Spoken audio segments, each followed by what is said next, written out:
Hei alle sammen. Dette er enda en del av selskapet Autodox videoinstruksjon om hvordan skifte bildeler. I denne videoen viser vi hvordan du kan bytte fjærbenslager på Renault Clio 2 på egen hånd. Se beskrivelsen nedenfor for lenker til nettbutikken vår, hvor du kan kjøpe reservedelene. Løsne hjulfesteboltene.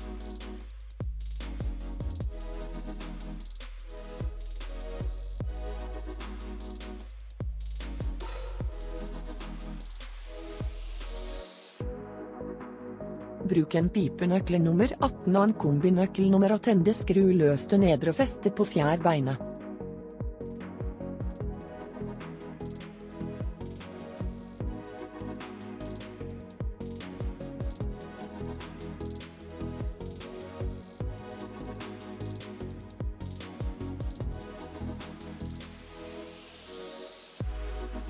Koble fra ABS-sensorkabelens feste fra fjærbeinet.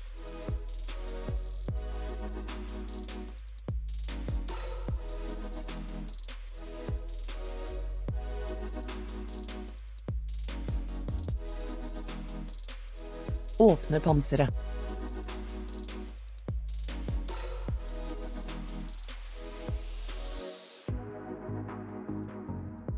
Bruk en kombinøkkel nummer 21. Bruk en sekskantnøkkel nummer 6. Skru løs det øvre festet på fjærbeinet.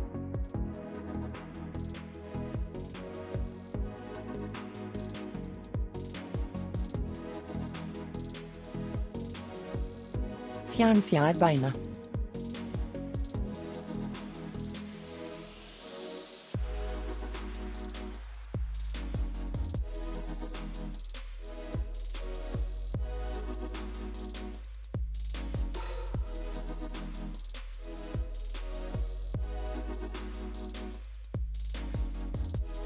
Sett fjærbeinet på fjærkompressorverktøyet.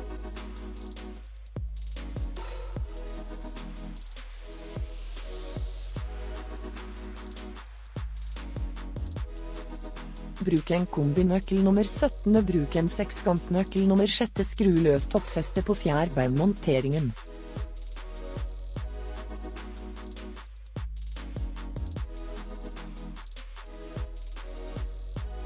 Fjern det øvre beinfestet. Installer et nytt beinfeste.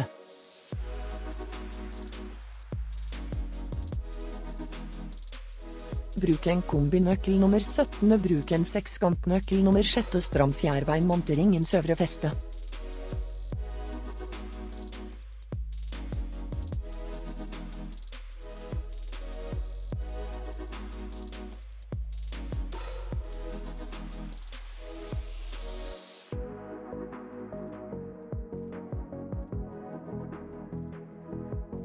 Installer fjærbeinet inn i hjulbunnen.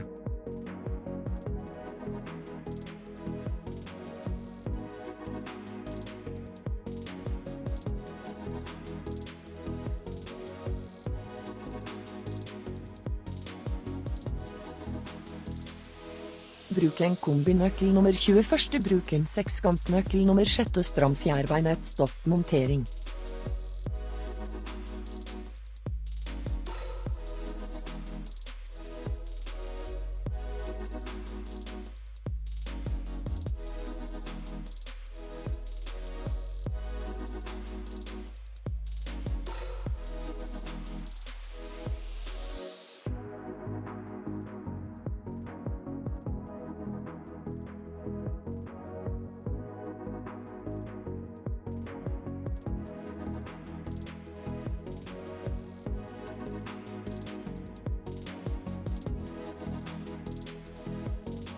Bruk en pipenøkkel nummer 18 og en kombinøkkel nummer 18. Stram det nedre festet på støtdemperen.